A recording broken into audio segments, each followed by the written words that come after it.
Today is April 5th. Opening day is around the corner. The opening day roster is basically set, and Greg Bird is back in pinstripes, baby. Let's talk Yanks. Talking Yanks with old John Boy, Jake. Recaps galore, weekly awards, stat lines, steam and hot takes. Get your Yankees news from these two fine dudes. It's time for Talkin' Yanks. Talking Yanks with old John Boy and Jake. Talking Yanks with old John Boy and Jake. Hello and welcome to Talkin' Yanks, brought to you by SeatGeek. My name is Jimmy. I got Jake here and BBD as well. I'm coming to you from my house, and Jake is in the studios, and BBD also in the studios. Man, the Yankees gave us a lot of talking points here just as the season's about to start up. We have two trades. We have some new faces coming on board. They officially sent some people down to AAA, and other people are coming, going to be on the opening day roster. And then I think there's even some others, a new pitch. All the pitchers are throwing called the Whirly. Beltran is saying stuff about Judge that he has to walk back. I mean, just kind of an exciting and sporadic day in days in Yankees world, Jake. Yeah, man. James, BBD, everyone live in the chat. Exciting times. Like, we're basically here, baby. We're going to be in the Bronx later this afternoon, just drinking it in, drinking. And yeah, I mean, 3 trades, Jim, including the big David McKay one for the Rays. So we got trades. We got guys making the team, Ron Marinaccio, little Marwin. So yeah, man, it's nuts. All these little things that if you're an obsessed Yankees fan, like all of you listening are, it just starts to row the boat for this early season. So I'm excited. We got so much going on. If you guys are just juiced up for everything baseball or everything blitzball, we're doing our blitzball award stream tonight. Is that 6:30 or 7, Jimbo?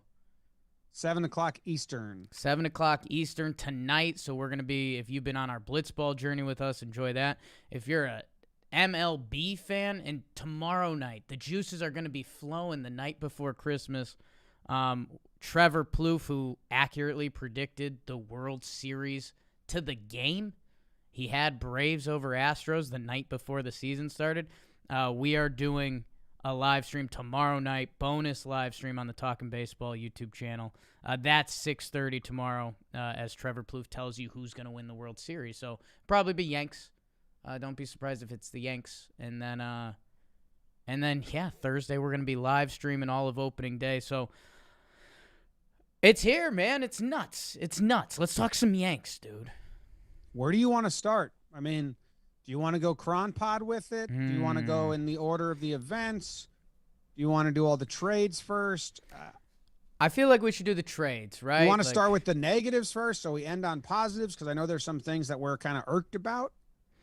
I think that the negative irks, they're not big stuff.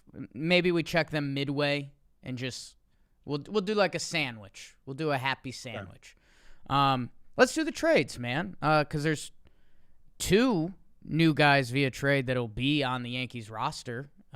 We got a catcher and a bullpen guy that, Jim, you don't like to let our Nostradamus flag fly, but there's you sniff this one out. I sniffed out, which one are you talking about, the Abreu trade or the Trevino trade? Or Yes. Yeah. I mean, well, and Joe the Ellie trade. Yeah. Joe Ellie. What we're talking. You got to stay with me. Every other word cuts out, so don't get mad at me if I have to reiterate something. I don't want to take a lot of credit. I think anyone that follows the Yankees as closely as we do and looks at it, like, what could have sniffed these trades out. I was a little more bullish on Joe Ellie needed to go. He offered nothing really to the team because Litke's a lefty, Chapman's a lefty, Wandy's a lefty. Isn't there another lefty that I'm thinking of right now. JP Sears now. They got a lot of lefties, and Litke and Wandy can at least get righties out somewhat. And with Joely can't get righties out at all. So he didn't really have a role on the team with the 3-batter minimum. So it makes sense. And then, I was fine with Joely just getting DFA'd, and then just eating the money. It made no sense for him to get a roster spot. So for them to trade him for a guy who's the same salary, same amount of years, Miguel Castro, who has some upside, that's great for me, because I thought that Joely might be a DFA and he can go to the highest bidder on waivers, because he just had no spot in the bullpen, in my opinion. So the fact that they get a major league caliber arm who has a lot of upside, he's got heavy sink, he's got a live arm. He was just really, really wild last year. Like his base on balls percentage on his fastball spiked last year if you look at the Savant chart. So I think they're thinking they can tap into it. But I was ready for Joely to not make the bullpen for no return. So the fact they got a return in Miguel Castro, I was pleasantly surprised and happy about that situation. Yeah, Joely would have been a tightrope in today's baseball. With the 3-batter minimum, you're just putting him in situations where he has to get the lefty, which, by the way, he's really good at that. But if he doesn't, you're then trapped. You are it's a strategical problem in current baseball. You're basically flipping a coin. With Miguel Castro, this is a guy, people will probably remember him from Baltimore. Pretty gross stuff. He was one of the talented people in the Baltimore bullpen. He went to the Mets. I remember we were a little jealous of that, because he does have this untapped potential / tapped. Last year, 69 games, a 3.45 ERA. The stuff is gross. And Jim, you talk about being wild. This guy on paper is the Clay Holmes, copy and paste, just with more success. He's got a gross fastball, a little bit of a slider.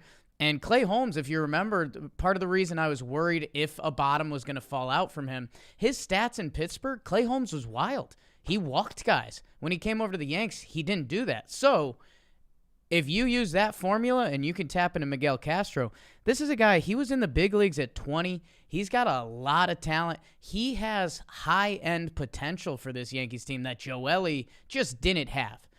If Joely did his job, he could have been got some lefties out, ate an inning here or there. Miguel Castro, if they tap in, he's a high-leverage, gets guys out guy. So I love it. I love the trade. You're right. The money ends up working out, so you don't really have to worry about that. I was laughing for Joely. Sometimes we don't care about baseball players' lives. The Yankees originally declined his $3 million option. They re-signed him with 2 with a trade kicker for $500K. So net, Joely stays in New York, switches team, and he kind of lost $500K, but he did all right, all things considered. He'll get more action, because now, and if you're wondering where the Mets did it, they had no lefties in their bullpen. They signed Chasen Shreve to a major league contract, and Joely. But Shreve was an NRI, and Joely wasn't on the team, so they had no lefties. They needed lefties, so that's why it works out for them. With Toronto being all righties and the Red Sox being, I think they have 7 of their, 9 are righties, or maybe 6. But all they're pretty righty heavy in Boston as well. So it was, like I said, I was ready for Joely to not make the team. Just no return. The fact that you get upside in Castro, as a Yankee fan, if Castro flames out or doesn't get it together, I still don't think this is a bad trade, because Joely just didn't have a purpose on the team. So I was excited about that one. Oh, they got something back for him. Potential. The other one that affects the opening day roster is Jose Trevino. A really well-liked guy around baseball. Taylor Hearn, who's been awesome to the John Boy Media family, that's his guy. He is your catcher. He is the Yankees catching style. He is a defense, pitch framing, defense catcher. And so, we, again, like you're saying, Jim, it didn't take true Nostradamus stuff. The Yankees needed another catcher, and they get a guy. They get another Texas Ranger. He's supposed to be a really cool clubhouse guy. I'm actually kind of most excited for that. Hopefully we get some fun Jose Trevino action. But, yeah, Yanks get basically the 3.5 rotating catchers between Higgy, Ben Rortvedt when he's healthy, Jose Trevino, and our guy, Rob Brantley. Yeah, I mean, it's more of the same. It's defense first. His pitch framing, which the Yankees love, is like off the charts. Trevino hit in the minors, unlike Rortvedt, so like I think there's a more offensive upside than him, but not incredibly more. All around, one of the better like baseball reputation guys as far as charity work and community work. So it's hard for me to knock him when I know so much of the good things about Jose Trevino. Even helped us find that kid that needed catcher equipment a while back. Worked hand in hand with us finding that kid and getting him geared up, who was wearing like the cardboard boxes a while ago. And Higgy's Babe Ruth. So yeah, this is one step better where it's like, hey, I like Higgy in a platoon. Because at least he's MLB proven to be like good defensively at MLB level. And the offense, it's still not amazing. I think he was good in the shortened season in like a very small window. So, and I think he has options too if Rortvedt gets hot and they want to do a clean swap there. Or and Rortvedt also only has like 34 AAA games, so if he's in AAA most of the year, cool. Needs time down there probably anyway. He's young. Passes every sniff test. We should see some defense from the catching position this year. And Jimmy, I know we were lining up the show. I think we might have something exciting for the people. I think we might be giving out our first award of the year. But I want to touch on Abreu on the Trevino side. Okay, touch on Abreu on the Trevino side. Because he was good for us, and that it comes down to and when we did our PPP on the bullpen, and we realized the Yankees just had nobody with options in the pen. It was all people that could not go anywhere, and I think we said like Abreu's got to get traded because he's just kind of trapped, and they're going to DFA him later on in the season. They needed flexibility in the bullpen, and they needed a backup catcher. So it made a lot of sense. And I think that with Gallegos, Giovanni, like you might see Abreu be really good in Texas. And I think the Yankees understand that risk because he's a live young arm. So I wish Abreu the best. And if you're a Rangers fan, like I think he's got a lot of potential, especially in the bullpen spot. It was just kind of a roster crunch need. Guy's the modern day pitcher. He throws a hunch. Like he hasn't had a full opportunity, and we talked about his butter knife. He had 2 blow up appearances last year, and you might be saying like, well, Albert Abreu, like blah blah blah. He pitched in 28 games. Like 26 of Albert Abreu's games last year were a solid effort. So yeah, there's a chance that the Texas Rangers, guess what? He's going to have every opportunity in the world. Like that bullpen ain't it. So if he, if he has a good April, we might see some Albert Abreu like 9th inning stuff for the Rangers. So, hey, wish him luck. I did that part of it. There is a legitimate chance of that. Yeah. All right, we got a new award, you were saying? Jim, the first award of the year. I mean, I hate to get the Talkin' Yanks people all hot and bothered. It's an award we're going to be doing every month. The Hot Wood Award, Jim. Hot Wood, your thoughts. Hot wood. I like when baseball players foul off a ball and then the wood gets so hot because they like burnt it a little, and then you see them sniff their bat and they get that burnt wood smell. A little sniff and a lick. Jim, the Hot Wood, we're going to start giving out to the Yankees hitter that has the best month. There might be some debates about it. Our first one, we want to test it out for spring training from Roman. Go to getroman.com/Yanks. Because if you don't have hot wood, you got some cold wood, you might want to go to Roman. There's 52% of men, ages 40 through 70, that they have problems getting some hot wood.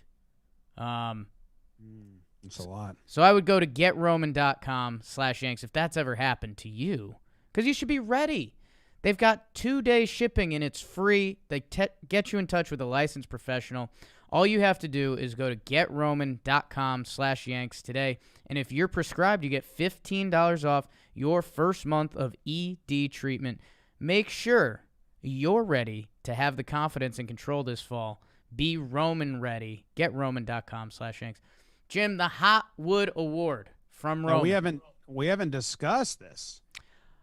But I think the conversation led us there because I was looking at spring training stats, and Jim, there's a guy in the Yankees that led spring training in home runs. Okay. Do you know who it was? I do. And I have takes on it. We were in the warehouse filming when he hit 2 on Saturday, and I had a lot of takes on that. I mean, do you want to let them out of your heart, or you want to dance, or what? Kyle Higashioka. Higgy, our guy. Hotwood Higgy. Oh my God. I was rooting for Max Burt. Yeah. Friend of the program, had a great spring. He But did. we'll give it. You know who also had a great spring? Judge. And that's obvious. I mean, Judge's numbers are kind of crazy, but no one truly cares.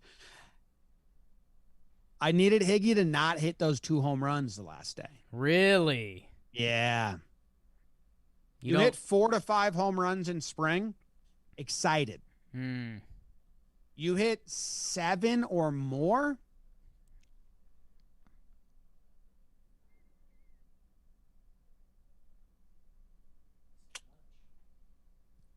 It's risky. You think he might have overused his hot wood? I think I would have liked him to stay at 4 to 5, 6 to 7. You know, you get a little bit in the Wade Bird spring training hero mode. You do not want to be the unsung spring training hero. It's too many. I mean, I fully get the theory. I have been on a crusade of sorts the last 4 or 5 years for almost no reason, saying that Kyle Higashioka would be a top 5 finisher in a Yankees home run derby. I think he's showing that. My guy hit some ding-dongs this spring. And happy for him, man. I mean, imagine, I guess, I genuinely understand what you're saying. Like, you can kind of overuse your juice sometimes in spring training. And it's very much like, obviously, it's a good thing. Right. I guess Tongue-in-cheek. it's very tongue-in-cheek. There's something there, but not anything. But at the same time, if Higgy had an awful spring, then things would be a real conversation. And we would be deep diving into Trevino and Rortvedt. Higgy's very comfortable for us. We kind of know what to expect. Like the pitch framing, the defense, and he's going to run into a couple homers here and there. And guess what? Like, from the catcher position, that's kind of what any team around baseball outside of the stud catching teams ask for. So I'm excited. I do feel like you're right, like with that spring training stuff for people that kept tabs on it. He kind of needs to hit a homer in the first 2 series just to be like, oh, Higgy had a nice spring and there's a home run. Like, you kind of can't let the conversation get to, oh, Higgy had a nice spring, and now, 7 games in, he hasn't gotten one. Yeah. Or like, whatever. Spring training doesn't matter. I'm glad Higgy's swinging the bat well. He talked to JD about his swing, and we got Higgy and we got Izzy. Higgy and Izzy. Izzy Pop, Higgy Pop. We got them both on the new swing train. So Higgy gets the Hot Wood Award. Judge was close behind him. Judge was close behind him, and that guy's got hot wood. Yeah, if we did a full ranking, he's probably second. But Yanks had a lot of good hitting this spring. Everybody was hitting. Kind of too much. Like Higgy, everything you're saying. Higgy last 3 years, a 665 OPS. Again, that shouldn't get you too jazzed up. But when you compare it to catchers, it's not bad. He hit 10 homers last year. Let's get 12, 15, 40, some in that range.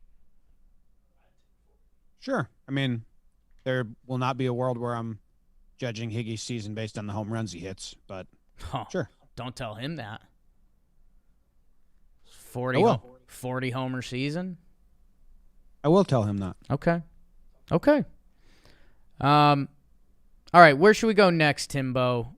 Because I mean, do we mention this? Let's go sour so we can end happy. Well, let's finish the trades. David McKay from the Rays. He's 27. He's got Matt Blake project written all over him. He throws a two-seamer, and I think his curveball has good spin too. So, don't trust anything that happened here. Don't like it at all. Right. Don't trade with the Rays. Don't trade with the Rays. Two things happened here. Rays said, hey, we don't have room for David McKay in our roster. Trying to find a home for him. We think he deserves to be on a roster. You interested? Yanks say, yes, we'll take him. What do you want for him? They say, $1. You say, no, you're up to something. Not into it. Option 2, Yankees reach out to the Rays, say, hey, we're looking for a reliever. You guys got a lot over there. We like David McKay. What would you like in return for David McKay? They say, $1. You say, oh, never mind. We'll go to another team and keep looking. Sorry for insulting you, but you don't trade with the Rays. And when the price is $1, something's up. I've read The Art of War.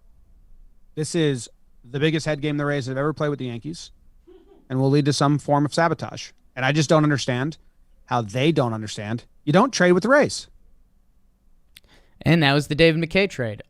Jimmy, so opening day, we've now announced some of the roster. Booney was just doing it in a presser. We have some kind of cool, some fun ones in the back of the bullpen. A couple guys making the big league club. I think the bigger conversation, and like you said, we want to get a couple sour grapes out of the way. Timlo Castro, option to AAA. The Yankees are going to start a year with a three-man bench, which is really a two-man bench, because that includes the backup catcher. So Marwin Gonzalez has made the team, the switch-hitting, versatile infield outfielder. That is not a shocker. And he looked solid this spring, although, again, Hoodie Glaber will tell you his past couple years have not been good. And then the other bench option, which we'll find out in 48 hours, 40 hours, will be one of the infielders. It'll be Glaber or DJ or other that would shock us. But that is your full bench to at least start the season. It's kind of the definition of Yankees funny business. They're bringing 16 pitchers with the expanded rosters to start the season. And if we're just being honest and straight up, it just felt like Tilo, for one of these back-end bullpen guys, it would have been nice to have Timmy Locastro, a major league outfielder with speed, on your bench to start the season. Yeah, I mean, this bugs me more than it should. In the long run, it doesn't mean anything. In 3 days, they can call Tilo up and send a pitcher down. But it's just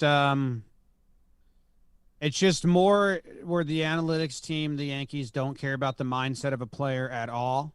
And then even analytics, like, how much did they love Wade off the bench last year down the stretch? They told Wade, we're not starting you because we value you off the bench to steal a bag or score from second in close games too much. I know it's April and it's not September,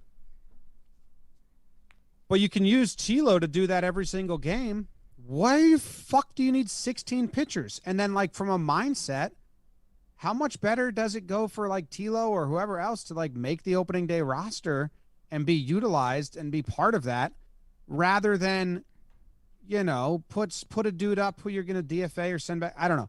It's just kind of stupid for stupid's sake. Like, 3-man bench, dude, you're kind of just posturing. I'm being honest. You're kind of just posturing. You're kind of just telling everyone that we got 16 pitchers. We only need, I don't know. Like I said, it bugs me more than it should. In the grand scheme of things, this isn't a big deal at all. And it's just like, fucking put Tilo on the team. Get yourself reserves in case someone gets hurt. Get yourself a pinch runner or whatever, or a defensive replacement in center field, because right now you don't have one. and just be normal. You're not the fucking Rays. Don't trade with the Rays. Don't try to be the Rays. This is annoying. It's just one of those places where like you just sit back and go, "Oh, you guys think you're so smart." Ugh. It's the definition of micromanaging, literally to a T. And yeah, man, there's a couple moving parts here. I know we mentioned it briefly, and I guess I'm always scared people are going to come in hot. Tyler Wade, like you mentioned, kind of why isn't he on this team? I think he would have made the same, if not less, than Marwin, and I think he, at this point of his career, I think he plays better defense. That's kind of a whole nother conversation. We have all these big guys. We lived in fear of Giancarlo Stanton playing defense last year. Judgy, big Aaron Judge, keeping him off his feet. Hicksy's making his way back. Like, let's say we have a beautiful opening day blowout. Awesome. Giancarlo Stanton comes up in the 8th inning and hits a double. He's going to be running the bases when we've treated him in bubble wrap, and we could have a great opportunity for Tilo to come in and get guys off their feet. How often did we talk about the Yankees being in tight games and how it would have been nice to rest some pitching or get Aaron Judge off his feet, who is our backup center fielder as of right now with no Timlo Castro. So, yeah, it just, again, it's a small thing that we're a little hot about, but it's, hey, the season's coming, and it's a step too far. Yeah. Marwin does do the corner outfielders in that specific example, but it means it won't be Judge getting extra rest, which is something you'd want. Right. It's just like people in the chat are like, pitchers aren't going to go the full distance. Like, duh, guys. That's why they expanded the you rosters. You don't need like they have a bullpen. You don't need like, all right, no offense to Ron Marinaccio or even Clark Schmidt, and because Clark Schmidt should be starting and getting reps. They're not going to use all those guys. They could bulk every day and still not need this many bullpen arms. So either there's another move coming at the last second that we don't know about, but I don't know. But again, whatever. We're overthinking it. It's too small. But it's just like, why are you being weird just to be weird? Fucking get a deep bench. It's silly. All right, so the Yankees have had an injury in the first week of the season 3 years running. Always. Like the first 4 days, we've had a season-ending injury 3 out of the last 5 years. Yeah. And it's not a pitcher. Right? I mean, Andujar was 4 days in 2018. Andujar, Drury. Tulo. Who else we got? 2020 was weird. Either way, the case is valid. It's just silly. They expanded the rosters in theory to give everybody just 2 free bullpen spots for this reason, and then they still took one more. Right. Like they went. The new option rule where you can only send a guy down, that doesn't start till May. Like they don't start counting those, so they could have done shuttle funny business, which sucks for those players, but they could have done that and navigated it. Sucks for Tilo. Sucks for Tilo. Drury was 8 days in 2018.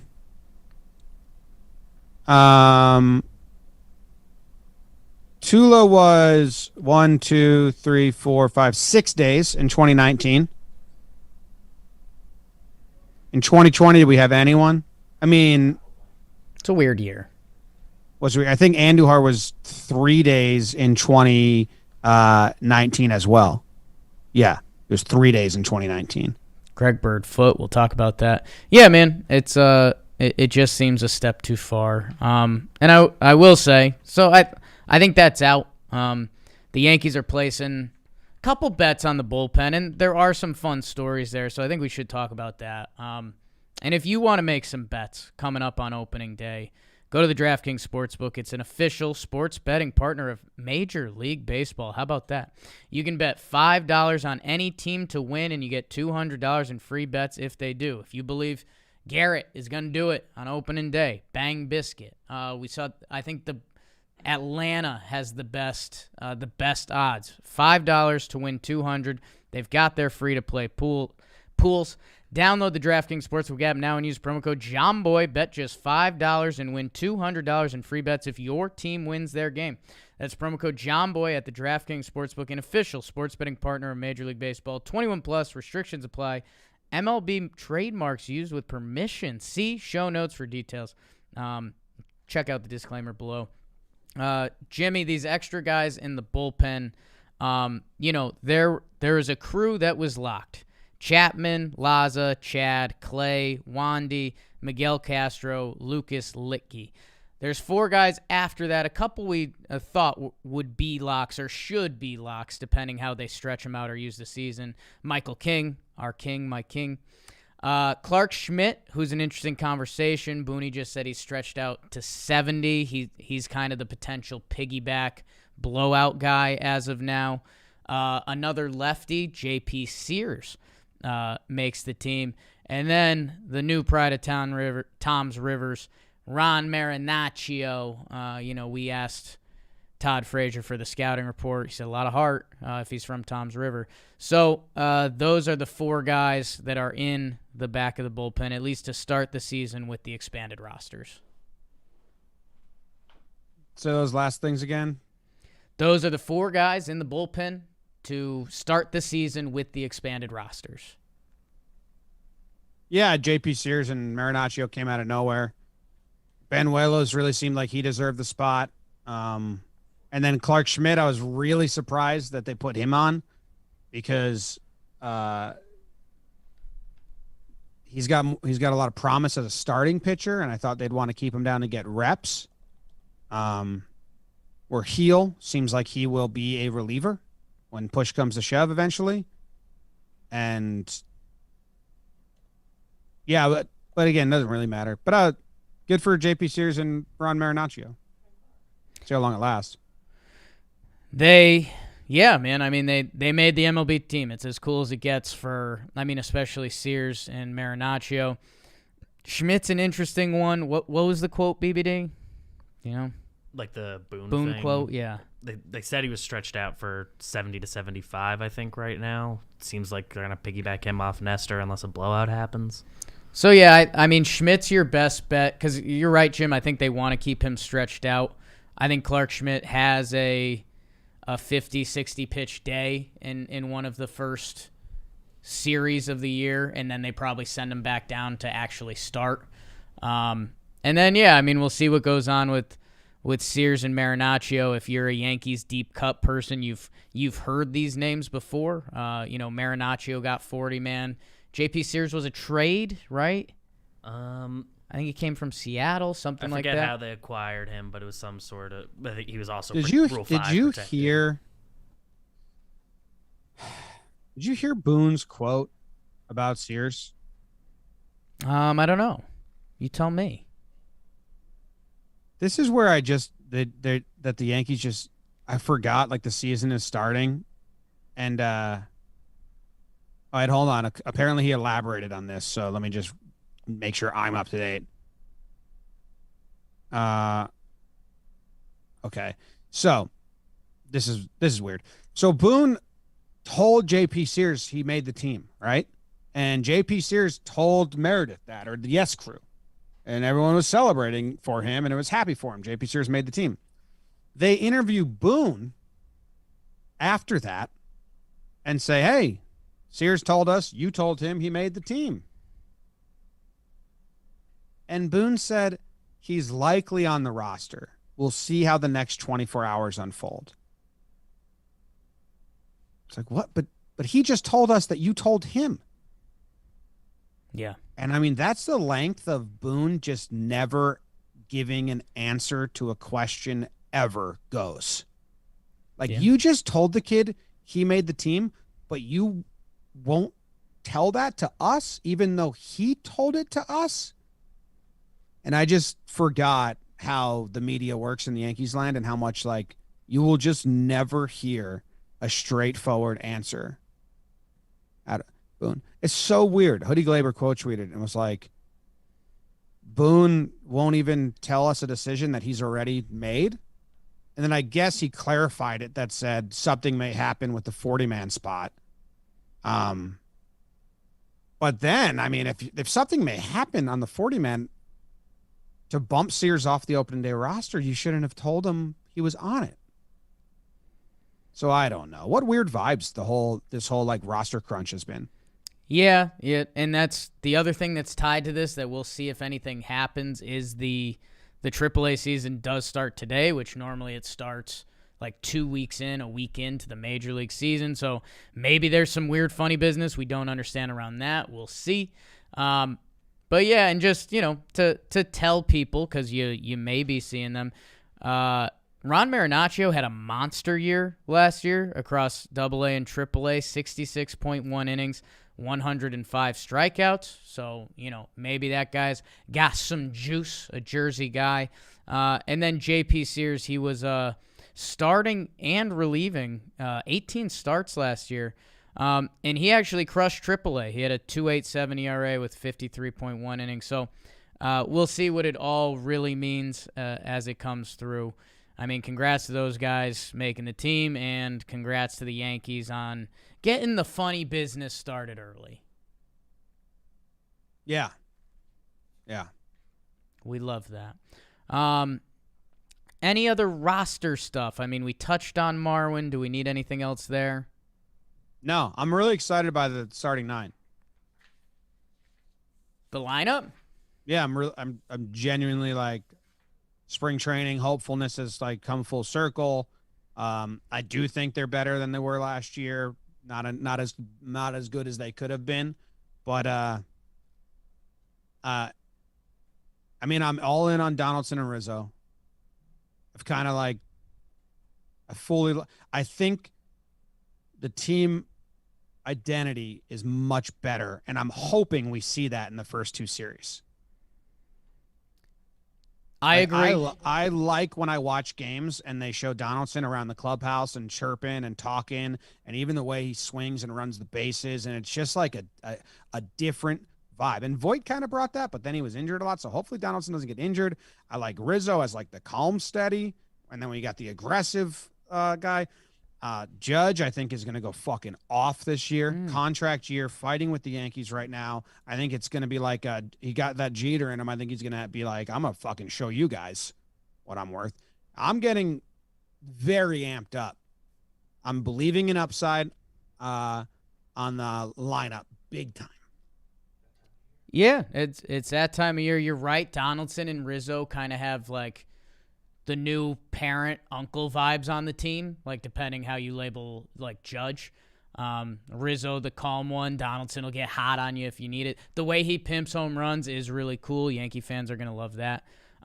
In genuine way, not to get you riled up, is that balloon gonna be popped? How hard is the balloon gonna be popped if DJ's not in the opening day lineup? Big time if DJ is not starting. I'll just be mad. I'll just be mad that we're doing funny business season and not starting our best players season. They're facing a righty, right? They should be. It's Evaldi, right? Yeah. Hicks shouldn't start. They should do the lineup that BBD told us that he thinks they should do. Because righty Hicks should not be starting over Glaber or DJ. Well, it's lefty. It's righty facing a lefty. Oh. Yeah. Oh, wait. All wrong then. Whatever, still. DJ should start. I'm sick of it. I'm sick of it. Everyone's tweeting out. People are doing this. Tweeting out calling DJ a bench player. So then their responses are people saying, like, he's not a bench player. And they're like, well. And it's like, well, then don't say it. He's not. So, yeah, that is, it's irking me. Okay. Well, we'll find out. It won't really bug me. I do think they're gonna. I'm excited for the catcher spot just being a pinch hitter spot. Like I think that's kind of like going to be a fun thing if it works out. Pinch hitting's very hard, but like it also limits the bench incredibly. So I guess they're not going to do that if they only have. They're not going to do that because they only have a 3-person bench.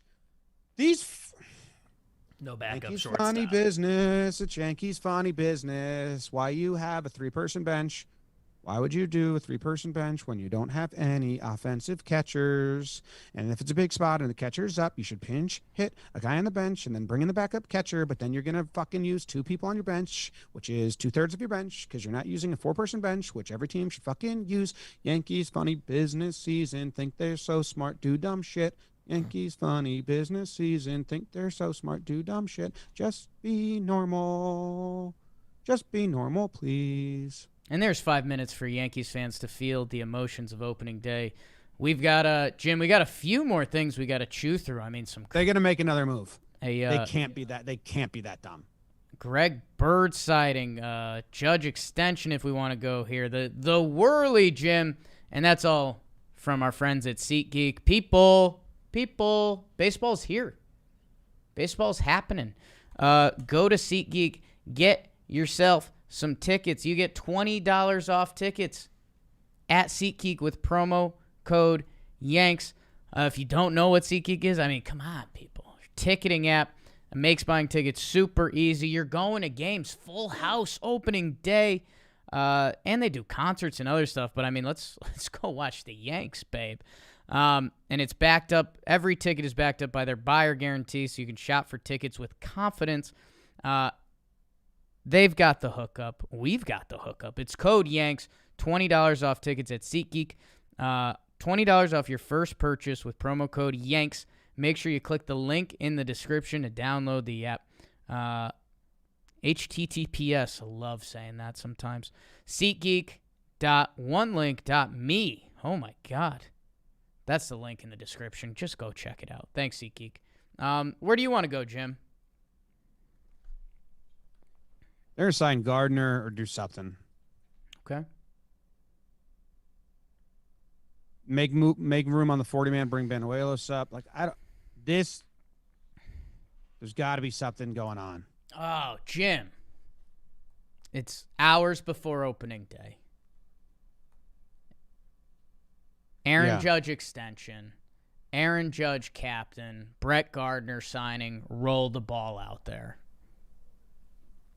I do think they're saving the Judge announcement for opening day. Unless it's not happening. Judge says it's a strict opening day limit.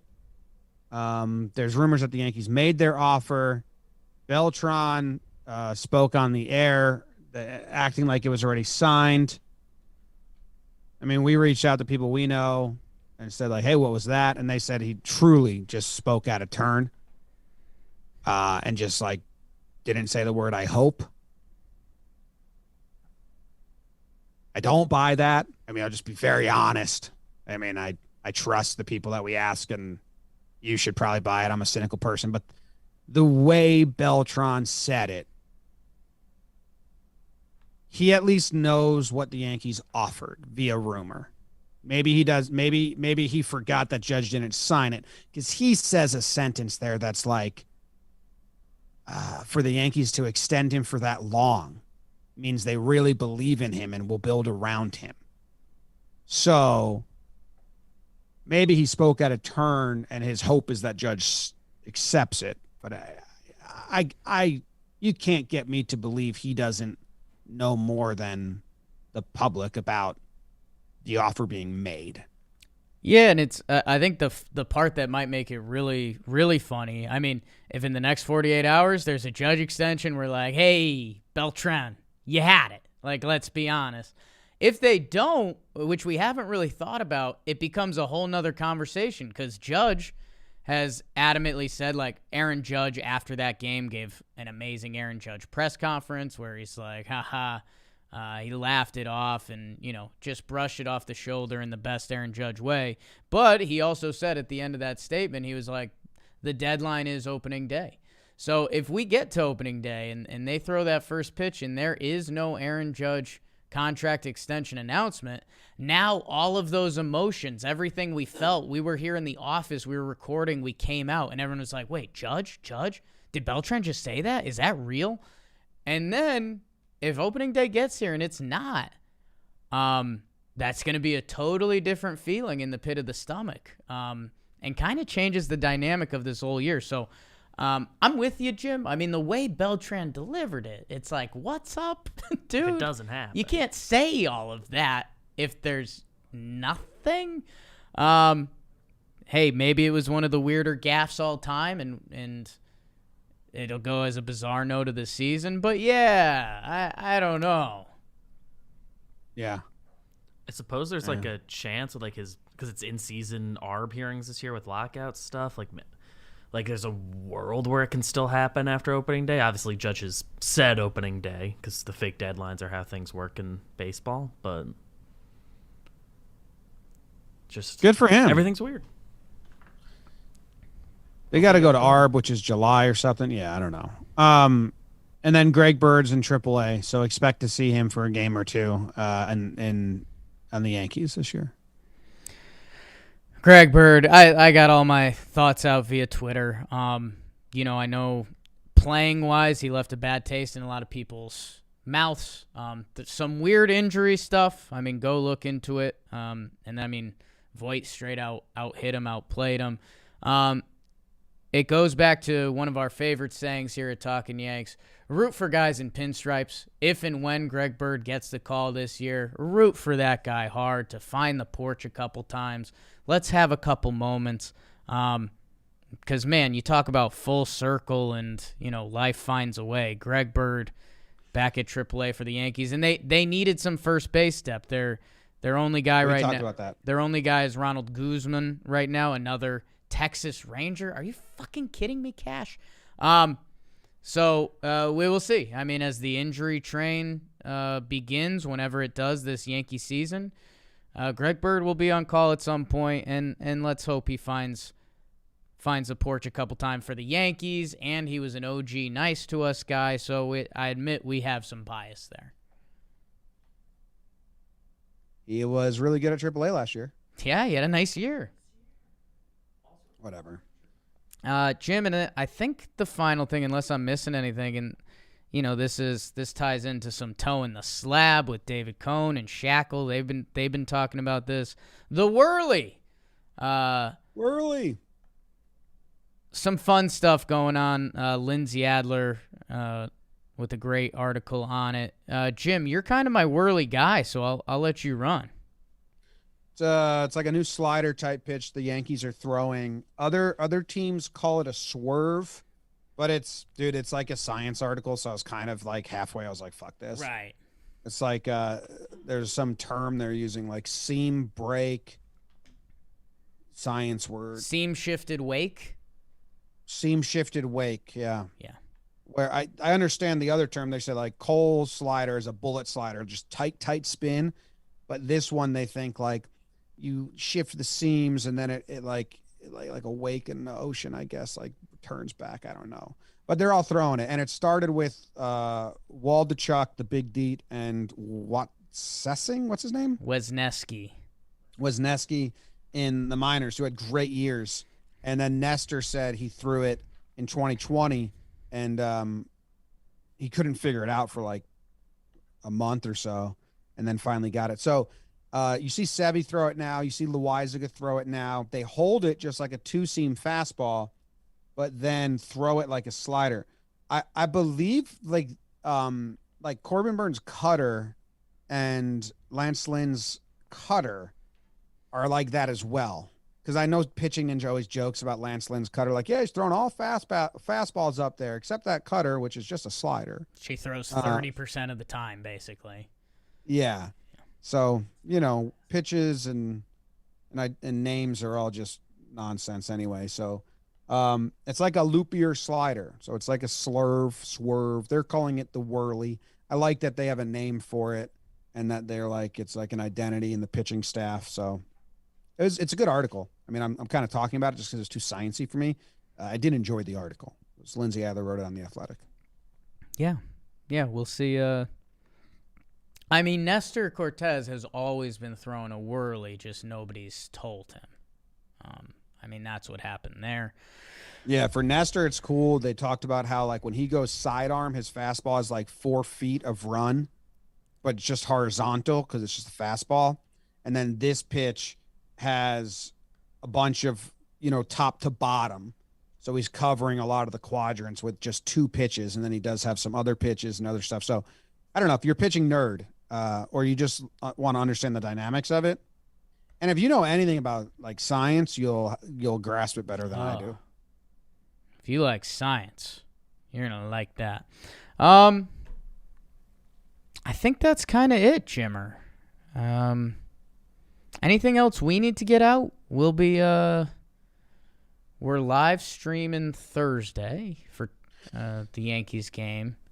If you watch the Blitzball stuff, tonight we're doing an award show, Cy Young, MVP, Best Moment, Best Hair. We're announcing the winners. 2 subscribers are getting $1,000 each. 2 are getting Blitzball sets. We're talking about the future plans of the warehouse and future leagues and future games. Tomorrow night on Talkin Baseball channel, we're doing the live stream where Trevor's going to give his prediction for the World Series, since last year he got it correct down to the game. And on opening day, if it's not rained out on Thursday, we'll be live streaming all day from our office in the new office in our new live stream lounge. And you can watch with us and all of that. I do want to say to the people that are still listening now, obviously opening day and opening weekend got shifted on us and sprung upon us. So Jake and I both have weddings. So if it gets rained out and opening day's Friday, I think we're both on plane travel days flying to weddings. I'll be at a wedding Saturday, and then Sunday I fly home. I land at first pitch against the Red Sox. So we'll be doing the first recap stream. I'll be home. I don't know where you'll be. But it's a little messy for now. We would love to do the first series against opening day series, but it's supposed to be last week. So we had weddings. We're good. There's going to be content. You guys know us by now. There's one more PPP that comes out tomorrow. It's a big one. You might be able to do the math on that. And yeah, guys, I mean, the off season's over. It's Yankees regular season time. Always a thank you. Another, pardon my French, another fluffing weird off season. And there should be more routine and regularity coming forward between a CBA and hopefully no more pandemics coming up. So thank you guys. We love you. We'll see you soon. First recap Sunday night. Red Sox. Oh, my God. Go Yanks. Tell them, Grams. Go Yankees. Let's go!